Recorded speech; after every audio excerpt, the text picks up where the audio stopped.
दोस्तों, अगर कोई हमारा अपमान बार बार करता है तो इसकी वजह से हम अपना आत्मविश्वास खो देते हैं, जिसकी वजह से जीवन के एक एक पल को जीना मुश्किल लगता है। सवाल यहाँ उठता है कि हम क्या करें कि अपमान को अपने जीवन में जगह ही ना लेने दें। कहते हैं वेद पुराणों से अच्छी शिक्षा कहीं और नहीं मिल सकती। तो आइए जानते हैं एक ऐसी कहानी जिसे अगर आप अपने जीवन में उतारेंगे तो अवश्य ही इस दुविधा से दूर हो जाएंगे। एक बार बुद्ध एक गांव से गुजर रहे थे। उस गांव के लोग उन्हें पसंद नहीं करते थे। उन लोगों ने बुद्ध को घेर लिया और उन्हें भला बुरा कहने लगे। गांव वालों का सरदार सबसे ज्यादा नाराज था। वह तो बुद्ध को गालियां ही देने लगा, पर बुद्ध जी इन सबसे बेपरवाह होकर मंद मंद मुस्कुराते रहे। सरदार काफी देर तक बुद्ध को गालियां देता रहा, लेकिन कुछ ही देर में उसका मुंह सूखने लगा, जिससे वह चुप हो गया। यह देखकर बुद्ध बोले, अगर तुम्हारी बातें समाप्त हो गई हो तो मैं आगे बढ़ूं। मुझे आगे वाले गांव में जाना है, वहां के लोग मेरी प्रतीक्षा कर रहे होंगे। यह सब देखकर गांव का एक व्यक्ति बोला, हम लोग तुम्हारा अपमान कर रहे हैं, तुम्हें गालियां दे रहे हैं, लेकिन तुम इसका जवाब देने के बजाय मुस्कुराते जा रहे हो। तुम इसकी प्रतिक्रिया क्यों नहीं देते? बुद्ध बोले, वत्स, तुमने आने में तनिक देर कर दी। यदि तुम 10 वर्ष पहले आए होते तो मजा आ जाता, क्योंकि 10 वर्ष पहले मैं तुम्हारी तरह था। अगर उस समय तुम मुझे बुरा भला कहते, गालियां देते, तो मैं भी क्रोधित हो जाता। मैं तुम्हें इससे भी अधिक गालियां देता, हो सकता है हाथापाई पर भी उतर आता। पर अब मैं आगे बढ़ गया हूँ, अपना क्रोध घृणा सब पीछे छोड़ आया हूँ। अब मैं उस जगह पर पहुँच गया हूँ जहाँ तुम्हारी गालियाँ पहुँचने में असमर्थ हैं। तुमने मुझे गालियाँ दी, यह तुम्हारी भावना है, लेकिन तुम्हारी यह भावना मुझ तक पहुँच ही नहीं रही।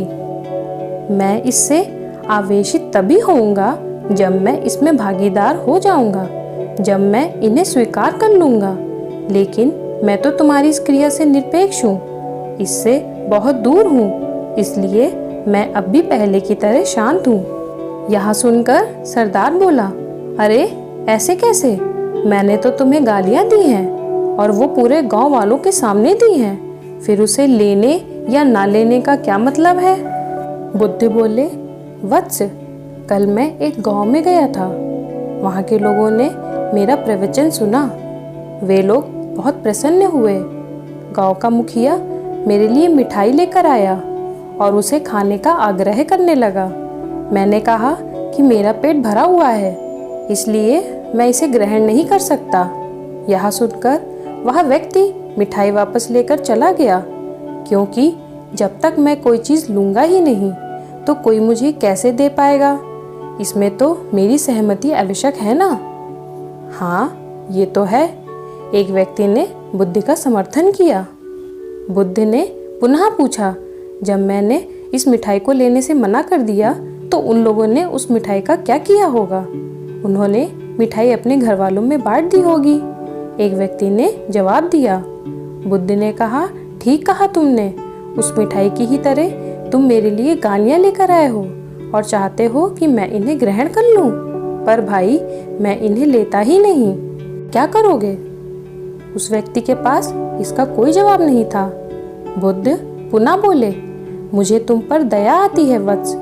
अरे क्रोध तो मुझे तब आएगा जब मैं ये गालियाँ ले लूँगा, और जब मैं गालियाँ लेता ही नहीं तो क्रोध का तो सवाल ही नहीं उठता।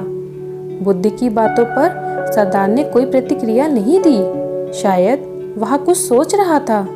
बुद्ध बोले, मैं अपनी आंखों से तुम्हें देख रहा हूँ कि गाली एक कांटा है, जिसे देने वाला व्यक्ति और लेने वाला व्यक्ति दोनों क्रोध से पागल हो जाते हैं। तो फिर तुम ही बताओ कि मैं आंखें रहते हुए कैसे कांटों पर चलूं? आंखें रहते हुए मैं कैसे गालियां ले लूं? और होश में रहते हुए मैं कैसे क्रोधित हो जाऊं? इसलिए मुझे क्षमा करो वत्स, मैं तुम्हारा उपहार ग्रहण करने में असमर्थ हूँ। कहते हुए बुद्ध ने अपने हाथ जोड़ दिए। बुद्धि की बातें सुनकर सरदार लज्जित हो गया। उसने कुछ कहना चाहा, पर उसके होठों ने जवाब दे दिया, और जब उससे रहा नहीं गया तो वह बुद्ध के चरणों में गिर पड़ा। दोस्तों, अपमान करना किसी के स्वभाव में हो सकता है, पर सम्मान करना हमारे संस्कार में होना चाहिए।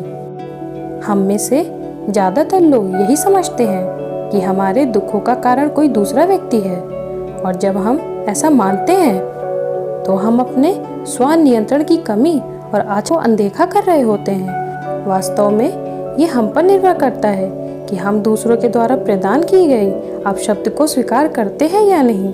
अगर हम उनके अपशब्द को स्वीकार करते हैं तो हम अपने पैरों पर कुल्हाड़ी मारते हैं, और जब हम उसे अस्वीकार कर देते हैं तो घृणा, क्रोध, हिंसा हर किसी से मुक्त हो जाते हैं।